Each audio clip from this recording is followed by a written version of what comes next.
வெண்முரசு. திசைதேர் வெள்ளம் 41. பகுதி 6. நீரவன். வாசிப்பது சந்தீப். இளைய யாதவரின் பாடி வீட்டுக்கு முன் சேகிதானன் கவச உடையணிந்து காத்து நின்றிருந்தான். தொலைவில் கொம்பொன்று பிளிரி அமைந்தது. மிக அப்பால் முரசுகள் மெல்லிய எக்களிப்போசையை எழுப்பின. படை முன்புலரியில் துயிலெழுந்து கொண்டிருந்தது. அவன் குளிருக்கு கைகளைக் கட்டியபடி படை மெல்ல எழுவதை நோக்கிக் கொண்டிருந்தான். காடு விழித்தெழுவது போலிருந்தது. பொழுது மாறுவதற்கேற்ப ஒலிகளும் அசைவுகளும் மாறிக்கொண்டிருந்தன. கூர்ந்து நோக்கினால் கணந்தோறும் கூட அம்மாற்றம் நிகழ்வது தெரிந்தது. ஒவ்வொரு படைப்பிரிவினரையும் எழுப்ப வெவ்வேறு ஓசைகள் அமைக்கப்பட்டிருந்தன. கரிக்கிருளுக்கு முன்னரே படை ஏவலர்களும் புறவிகளையும் யானைகளையும் உருக்குபவர்களும் விழித்தெழ வேண்டும். கவசங்களையும் படைக்கலங்களையும் கொண்டு சென்று சேர்ப்பவர்கள் அதன் பின்னர். இறுதியாகவே படைமுகம் நிற்கும் வீரர்கள். ஒவ்வொருவருக்கும் உரிய முழவுகளும் கொம்புகளும் அவர்கள் செவிகளுக்கு மட்டுமே கேட்டன. ஆழ்துயிலில் கூட அவை உளம் புகுந்து அவர்களை தொட்டெழுப்பின. படைகளுக்குள் விளக்குகள் அங்கும் இங்குமென ஒழுகத் தொடங்குவதை சேகிதானன் பார்த்தான். அவை ஏவல் வீரர்களின் கைகளிலிருப்பவை. அவர்கள் படைப்புறப்பாட்டுக்கு உரிய பொருட்களுடன் படைகளின் நடுவே செல்லத் தொடங்கியிருக்கலாம். எத்தனை 100 பொருட்கள் ஒரு படைப்புறப்பாட்டுக்கு தேவைப்படுகின்றன என்பதை கௌரவப் படைகளுடன் நின்று முதல் நாள் போருக்கு முன் பார்த்தபோது அவன் வியந்தான். புறவிகளுக்குரிய சேணங்கள், கவசங்களைக் கட்டும் தோல் சரடுகள், கவசங்களுக்கு அடியில் அணிய வேண்டிய மயிர் கொண்ட தோலுறைகள், கையுறைகள், அம்பரா தூணிகள், உணவு கொண்டு செல்லும் பைகள். இவற்றை முந்தைய இரவே அனைவருக்கும் கொண்டு அளித்தாலென்ன என்று அவன் மூத்த யாதவரான பிரீதரிடம் கேட்டான். அவர், நானும் இதுவரை போரை பார்த்ததில்லை, இளையோனே. போரறிந்த க்ஷத்திரியனிடம் கேட்போம் என்றார். ஆனால் அன்று மாலையிலேயே அது ஏன் என்று தெரிந்தது. போர்முகத்திலிருந்து மீண்டதுமே படைவீரர்கள் அணிகலைந்து தங்கள் அணுக்கர்களுடனும் உற்றவர்களுடனும் இணைந்து வெவ்வேறு இடங்களில் அமர்ந்தும் படுத்தும் சொல்லாடினர். சிலர் மருத்துவ நிலைகளுக்குச் சென்று மீண்டனர். எளிய புண்கள் பட்டவர்கள் கூடியமர்ந்து தாங்களே மருந்துகளை போட்டுக் கொண்டனர். மருந்திடுகையிலேயே உணவருந்தி கள்ளும் அகிபீனாவும் உண்டு கூச்சலிட்டனர். அவர்கள் துயிலும் பொருட்டு தங்கள் அணிநிறைகளுக்குள் மீண்ட பின்னர்தான் தலைமைக் காவலன் எண் சொல்லி கணக்கெடுக்கிறான். இறந்தவரின் கணக்குகள் அதற்குப் பின்னர்தான் இடுகாட்டிலிருந்து வந்து சேரும். மருத்துவ நிலையின் கணக்குகள் மேலும் சற்று பிந்தி வந்தடையும். அனைத்தையும் தொகுத்தெண்ணி படையின் நிலைமையை தலைமைக்கு அறிவிப்பார்கள். ஒவ்வொரு படைக்கும் தேவையான கூடுதல் படைவீரர்களை அக்ஷயகணியின் தலைமை அனுப்பி வைக்கும். அவர்கள் புலரியில்தான் அப்படை நிலைக்கு வந்து சேர்வார்கள். அதன் பின்னர்தான் அவர்களின் தேவைகளை அறிந்து கொண்டு பொருட்களை அளிக்க முடியும் என்றார் மகதத்தின் காவலர் தலைவரான உத்ராடர்.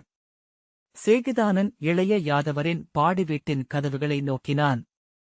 அவை மூடியிருந்தாலும் உள்ளே அவர் விழித்திருப்பதை உணர முடிந்தது. மூடிய உதடுகளும் உள்ளே சொற்களிருப்பதை காட்டுவது போல. அவன் முந்தைய நாள் புலரியிலேயே கௌரவ எல்லையை கடந்து பாண்டவ எல்லையை அடைந்து நிலத்தில் நெற்றிதொட வணங்கி எழுந்து கைவிரித்து உரக்கக் கூவி, நான் என் தலைவர் இளைய யாதவரிடம் செல்ல விழைகிறேன் என்றான். அவன்மேல் குறிநோக்கி நின்ற 7 அம்புமுனைகள் தழைந்தன.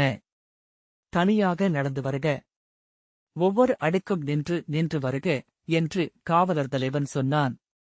இருளுக்குள் பல்லாயிரம் பந்தங்களில் தழல் உதறிக்கொள்ளும் ஓசை கேட்டுக் கொண்டிருந்தது. அவன் அணுகியபோது நெஞ்சு துடித்துக் கொண்டிருந்தது.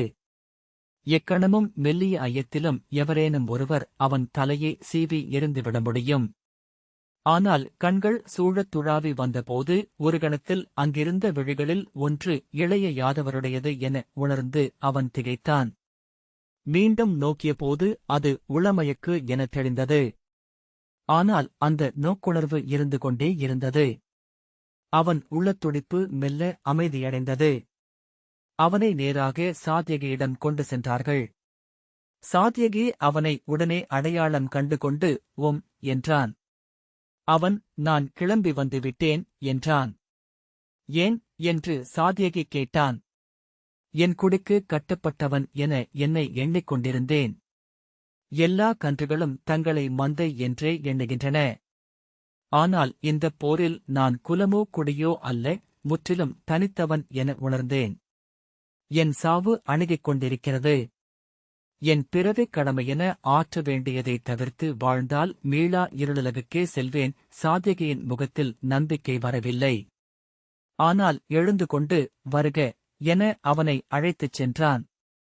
இளைய யாதவர் தன் பாடி வீட்டுக்குள் இருந்தார். கதவுகள் அப்போதும் இதேபோல மூடித்தான் இருந்தன. அவை உச்சரிக்கும் சொல் என்ன என அவன் எண்ணம் அலைகொண்டது. கதவு திறந்து இளைய யாதவரின் அணுக்கனான நேமிதரன் எட்டிப் பார்த்து சாத்யகியை உள்ளே அழைத்தான். சாத்யகி உள்ளே சென்ற சற்று நேரத்திலேயே இளைய யாதவர் கதவைத் திறந்து வெளியே வந்தார். சேகிதானன் அவரை நோக்கி ஓட சாத்யகி அசையாதே என தடுத்தான். அவன் நிலைத்து நின்றான். இளைய யாதவர் அணுகி அவனை கைகளால் சுற்றி நெஞ்சுடன் அணைத்துக் கொண்டார். வருக யாதவனே, நீ மீண்டதனால் மகிழ்கிறேன் என்றார். சாத்யகி பதைப்புடன் அவன் நோக்கமென்ன என்று இன்னமும் நமக்கு புரியவில்லை என்றான். எனக்கு புரிகிறது என்றார் இளைய யாதவர். புன்னகை விரிந்த முகத்துடன் அவன் தோளை வளைத்து அவன் மீண்டது இன்றைய நாளை இனிதாக்குகிறது என்றார். சேகிதானனின் உடல் நடுங்கிக் கொண்டிருந்தது. அவன் கண்களிலிருந்து நீர் வழிந்தது. சாத்யகி, சென்றவர்கள் பல்லாயிரவர், இவனொருவன் மீண்டமையால் நாம் அடைவதொன்றுமில்லை என்றான். இளைய யாதவர், சென்றவர் அனைவருக்கும் நிகர் மீண்ட ஒருவன் என்றார். சேகிதானன் சரிந்து நிலத்திலமர்ந்து அவர் கால்களைத் தொட்டு உயிர் கொடுப்பேன், உயிர் கொடுப்பேன் யாதவரே என்றான். அவன் கைப்பற்றித் தூக்கி, நன்று, என்னுடன் இரு என்றார் இளைய யாதவர். கதவு திறந்து நேமிதரன் அருகே வந்தான். சேகிதானன் வணங்கி, அரசருக்காக காத்திருக்கிறேன் என்றான். நீ வந்தது அவருக்கு தெரியும் என்றான் நேமிதரன். சேகிதானன் என்ன செய்கிறார் என்றான். நூல் நவில்கிறார். ஒருநாளும் ஓதாமல் அவர் புலரியில் எழுந்ததில்லை. சேகிதானன், நூலா? போர்க்களத்திலா என்றான். நேமிதரன், அவருக்கு எந்த வேறுபாடும் இல்லை என்றான். சேகிதானன் மேலும் என்ன சொல்வதென்று தெரியாமல் தத்தளித்து பின்னர் மெல்ல புன்னகைத்து, போர் சூழ்க்கை குறித்த நூல் போலும் என்றான். நேமிதரன் நகைத்து, அல்ல, சென்ற 4 நாட்களாகவே காவியம்தான் பயில்கிறார். இந்திரனுக்கும் விருத்திரனுக்குமான உறவைக் குறித்த நூல். பராசரரின் மாணவரான சார்ங்கதரர் இயற்றியது. அவர்கள் இருவரும் ஒன்றே என்று எழுதப்பட்ட விருத்திர வைபவம் என்றான். சேகிதானன், அது அசுரர்களுக்குரியது என்பார்கள் என்றான். பெரும்பாலான காவியங்கள் அசுரர்களுக்குரியவையே. அசுரர்கள் புகழ் பாட அவர்களின் பாடகர்களால் உருவாக்கப்பட்டவை அவை. நமது கவிஞர்களால் அவை எழுத்து சொல் கூட்டி காவியமாக்கப்படுகின்றன. பிரஹலாத சரித்திரமும் ராமகாவியமும் கூட அவ்வாறே என்றான் நேமிதரன். பின்னர் நான் அவருடைய புரவிகளை நோக்கச் செல்கிறேன். அவர் வருவதற்குள் ஒருமுறை நோக்கி வைத்தல் நன்று என்று கிளம்பிச் சென்றான்.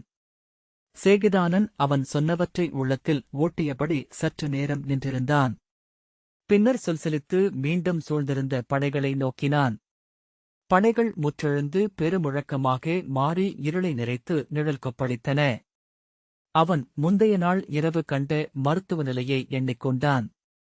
அன்று கொல்லப்பட்ட யாதவர்களின் பெயர்களை நினைவிலிருந்து மீட்டு தொகுக்க முயன்றான். அவை பெயர்களாகவே இருந்தன, எந்த முகமும் நினைவிலழவில்லை. பெரும்பாலான யாதவர்களை திருஷ்டத்யும்னின் அம்புகளே கொன்றன. க்ஷத்திரியர்களால் கொல்லப்படுவது யாதவர்களுக்கு பெருமைதான் என்னும் எண்ணம் எழுந்ததும் அவன் புன்னகைத்தான். மெல்லிய மூங்கில் படல் கதவுக்கு அப்பால் இருந்து, வருக என்ற குரல் கேட்டது. சேகிதானன் தன்னையா என்று ஐயுற்றுப்பின் மெல்ல கதவை திறந்து உள்ளே பார்த்தான். தரையிலிட்ட மாந்தோலில் அமர்ந்து சுவடிகளை சரடால் கட்டிக் கொண்டிருந்த இளைய யாதவர் வருக என்று கை காட்டினார். காட்டில் தவக்குடில் ஒன்றில் மாணவர்களுக்கு வகுப்படுத்தி முடித்தவர் போலிருந்தார். கற்ற நூல் எஞ்சவிடும் நிறைவு அவர் முகத்தில் இருந்தது. எப்போதுமிருக்கும் புன்னகை, இனிய இசையொன்றை உள்ளோரக் கேட்டுக் கொண்டிருப்பதைப் போல. சேகிதானன் வணங்கிய பின் அவர் அருகே அமர்ந்தான். இன்றைய படைசூழ்க்கை என்ன என்று அவர் கேட்டார். மீன் சூழ்க்கை. சுறா போல் விரைந்து தாக்குவதென்று முடிவெடுத்துள்ளனர் என்றான் சேகிதானன். அவர்கள் அதை தளைக்கும் பெருஞ்சூழ்கியை அமைப்பார்கள் என்றார் இளைய யாதவர். சற்று முன்னர்தான் படைசூழவை முடிந்தது. தங்களை இன்று எதிர்பார்த்தார்கள் என்று சேகிதானன் சொன்னான். இன்று சற்று மிகைப்பொழுது நூலாய்ந்து விட்டேன் என்றார் இளைய யாதவர். சேகிதானன் அவர்கள் எவ்வகையிலும் வெற்றி கொள்ள இயலாது என்று திருஷ்டத்யும்னர் சொன்னார். நேற்று முன்தினம் அவர்களுக்கு பேரிழப்பு ஏற்பட்டுள்ளது. துரியோதனர் உளம் தளர்ந்திருக்கிறார் என்றும் அவர்களுடைய அவையில் அமைதிப் பேச்சு ஒன்றைப் பற்றிய குறிப்பெழுந்தது என்றும் செய்தி வந்தது என்றான். ஆனால் துரியோதனர் சினந்தெழுந்து மறுத்தார் என்றும் சொன்னார்கள். அவர் ஏற்க மாட்டார் என்றார் இளைய யாதவர். சேகிதானன் முதலில் எழும் அந்த எதிர்ப்பே ஒரு வகையில் நன்றுதான் என்று துருபதர் சொன்னார். முழு எதிர்ப்பையும் உணர்வெழுச்சியுடன் வெளிப்படுத்திவிட்டால் மீண்டும் கூறுவதற்கு ஏதுமில்லாதாகிறது.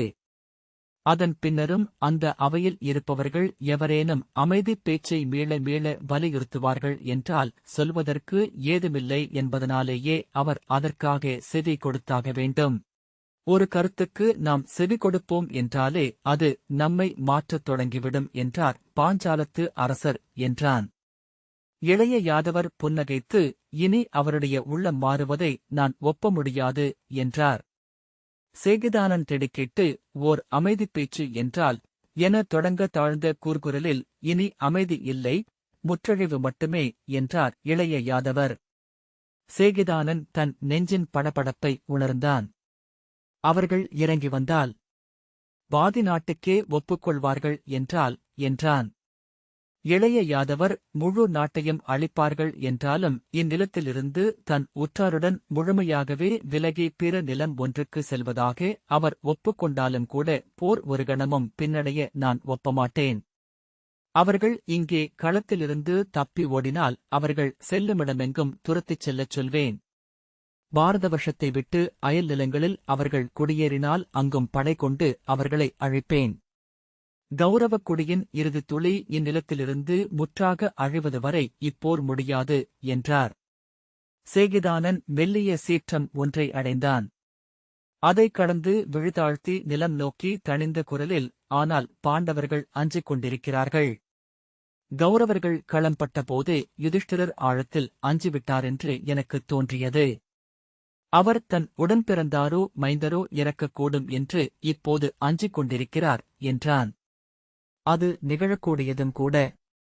வஞ்சம் இன்றி துரியோதனர் அமையமாட்டார். இப்போது ஒரு அமைதிச் செய்தியுடன் அங்கிருந்து எவரேனும் வருவார்கள் என்றால் பாண்டவர்கள் ஒப்புக்கொள்ளக்கூடும். இளைய யாதவர், பாண்டவர்களில் இருவர் என்னை விட்டு அகலமாட்டார்கள். இன்றுள்ள பாண்டவப் படையில் இந்திரபிரஸ்தத்தினரும் பாஞ்சாலரும் விராடரும் மட்டுமே என்னை விட்டுச் செல்வார்கள். எஞ்சியோரை என் ஆணை கட்டுப்படுத்தும். கௌரவர்களை நானே வெல்வேன். என் வஞ்சத்திலிருந்து அவர்கள் எங்கும் ஒளிய முடியாது. வேள்விச்சாலையிலோ மூதாதையர் ஆலயத்திலோ சென்று ஒளிந்து கொண்டாலும் கூட உட்புகுந்து வெளியே இழுத்து இட்டுக் கொல்வேன் என்றார். இந்த முடிவு என்று அவர்களின் வேள்விச்சாலையிலிருந்து என் கால்பொடியைத் தட்டி உதறி அஸ்தினபுரிக் கோட்டை முகப்பை கடந்தேனோ அன்று எடுக்கப்பட்டது. எடுத்த முடிவுகளை நான் என் நிலையிலும் மாற்றுவதில்லை. சேகிதானன் பெருமூச்சு விட்டான். பின்னர் அவர் கையிலிருந்த சுவடியை பார்த்தான். அவன் விழியசைவை நோக்கிய இளைய யாதவர் விருத்திர வைபவம் இனிய பாடச்சுவை கொண்டது. இந்திரனும் விருத்திரனும் அவர்களுக்கு அப்பாலிருக்கும் தெய்வங்களால் களத்தில் ஆட்டுவிக்கப்படுவதை கூறுவது என்றார். போர் விளக்கமா என்று சேகிதானன் கேட்டான். இல்லை, இது போருக்குப் பின் விண்புகுந்து விருத்திரன் அரக்கர்களும் தேவர்களும் மானுடர்களும் மண்ணில் அளிக்கும் அவியால் தேவனாவதை சொல்கிறது. அவன் விண்புகுந்து இந்திரனின் அமராவதியை அடைகிறான். இந்திரனுக்கும் அவனுக்கும் உரையாடல் நிகழ்கிறது. இந்திரனை 7 சொல்லாடல்களில் விருத்திரன் வெல்கிறான். இந்திரனை விட தவாற்றலும் வேள்விப் பயனும் கொண்டவன் விருத்திரன் என்று தெளிகையில் விருத்திரனே இந்திரனாக அமரத்தக்கவன் என்று நாரதர் முடிவு செல்கிறார். அதன் பொருட்டு 12 ஊழிக்காலம் விருத்திரன் இந்திரனாக அமர இந்திரன் காணேகிறான் என்றார் இளைய யாதவர். சேகிதானன் விந்தையான கதை என்றான்.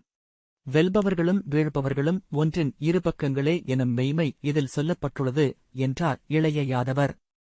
சேகிதானன் அங்கு பேசப்பட்ட அனைத்துச் சொற்களும் ஒன்றுடன் ஒன்று முட்டி அசைவின்மை கொள்வதைப் போல் உணர்ந்து தலையை உலுக்கி அவ்வெண்ணங்களை அகற்றினான். பின்னர், நான் தங்களை சந்திக்க வந்தது பிறிதொன்றின் பொருட்டும் கூட என்றான்.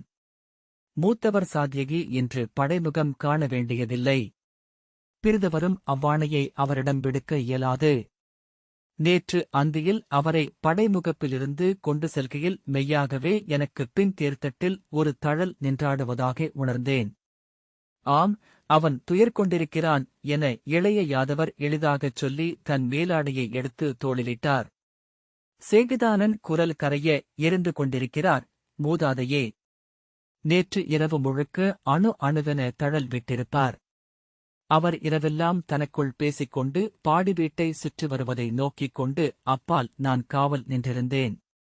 இப்பெருந்தேர்களை மானுடருக்கு அளிக்கும் தெய்வங்களை எண்ணி எண்ணி கசந்து கொண்டு எக்கணமும் வாழெடுத்து தன் சங்கில் பாய்ச்சிக் கொள்வார் என்று எண்ணினேன். அவரை தடுக்க விழிப்புடன் இருந்தேன் என்றான். உண்மையில் சொல்லப்போனால் அவர் இன்று செய்வதற்கு உகந்தது அதுவே. எப்படியும் சாவுதான்.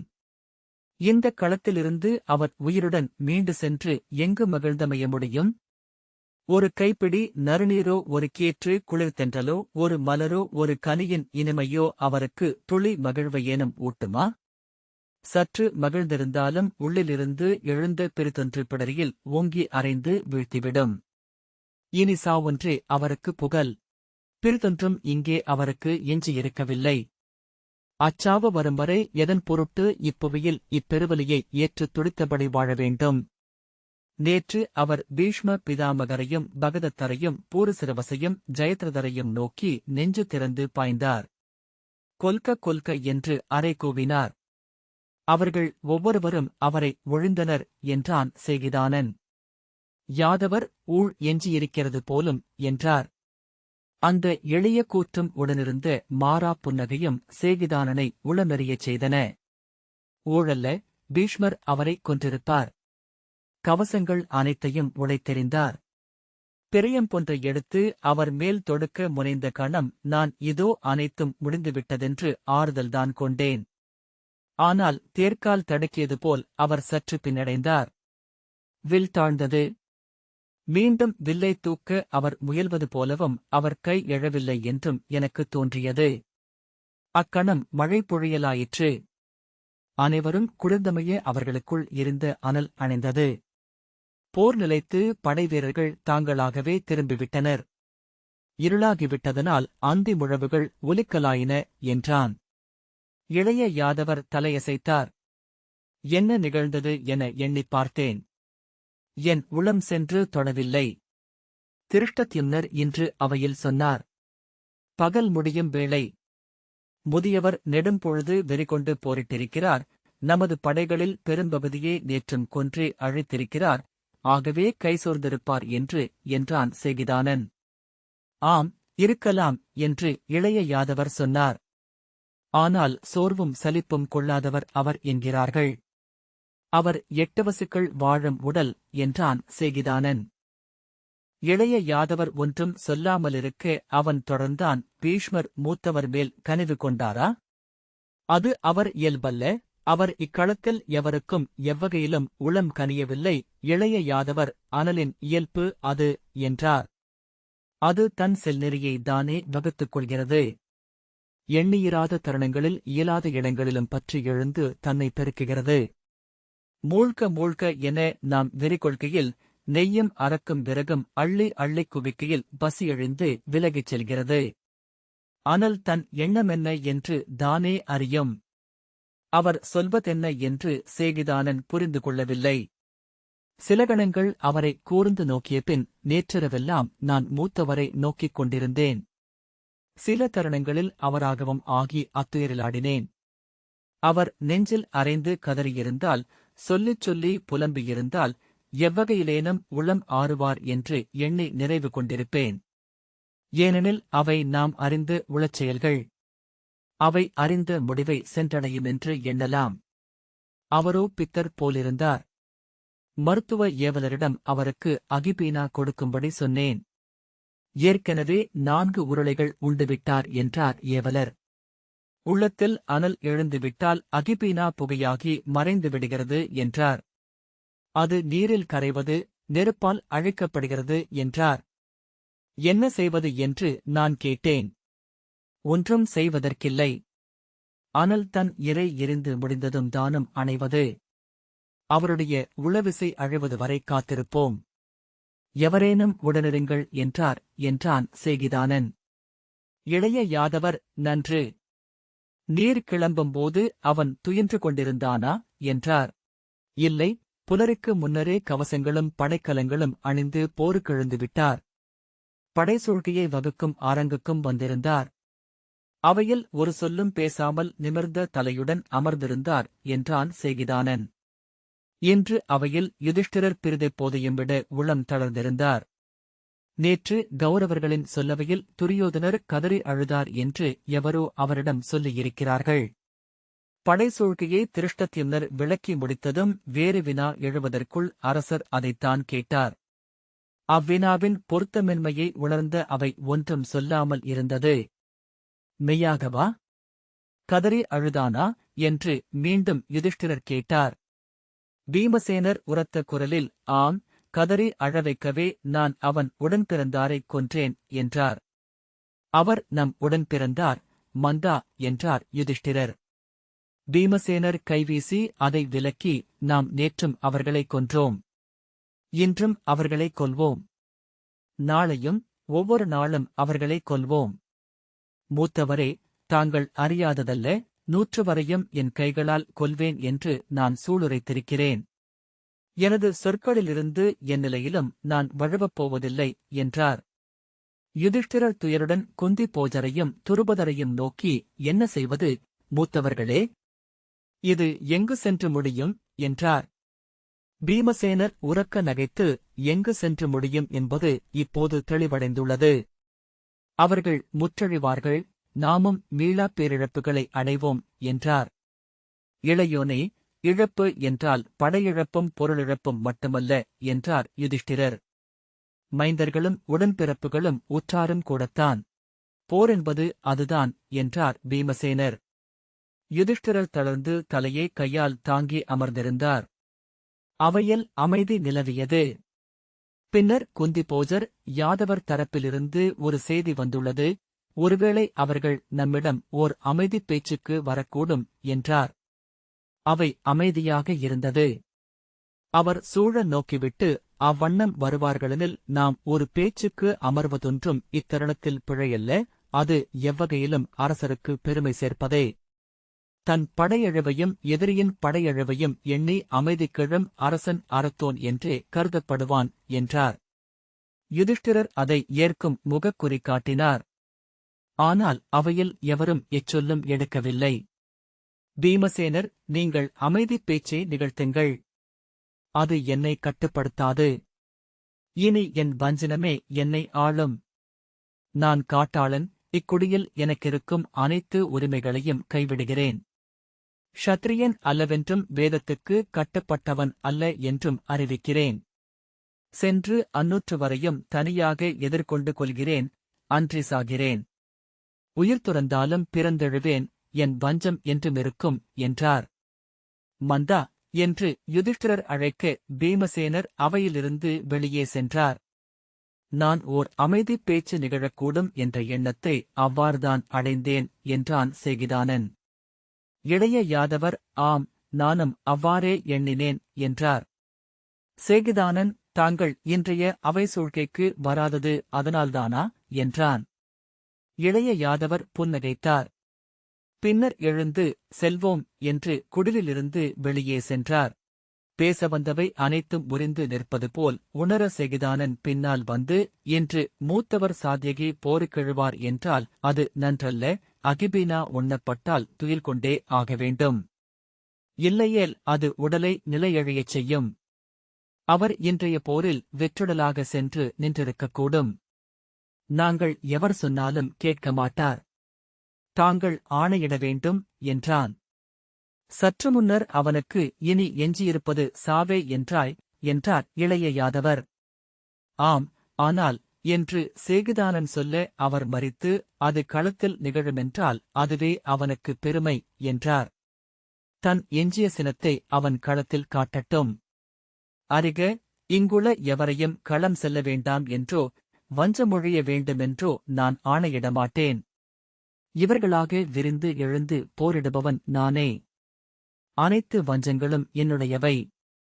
குடிலுக்கு வெளியே அவர்கள் சென்றதும் சாத்யகி முழு கவச உடலுடன் புரவியிலிருந்து இறங்கி அவர்களை நோக்கி வந்ததை சேகிதானன் கண்டான். உடல் உருவப்பட்டு கவசங்கள் அணிந்து போருக்கெழும் படைப்புறவியின் விடுக்கும் விசையும் கொண்டிருந்தான். இளைய யாதவரின் அருகணைந்து தலைவணங்கி ஆணை கொள்ள வந்துளேன் அரசே என்றான். ஆம், உன்னை நேரில் பார்க்க வேண்டுமென்று தோன்றியது என்றார் இளைய யாதவர். இன்று களமுகப்பில் நீ துரியோதனனை எதிர்கொள்க சாத்யகி ஆணை என தலைவணங்கினான். இந்த வாசிப்பை கேட்டதற்கு நன்றி.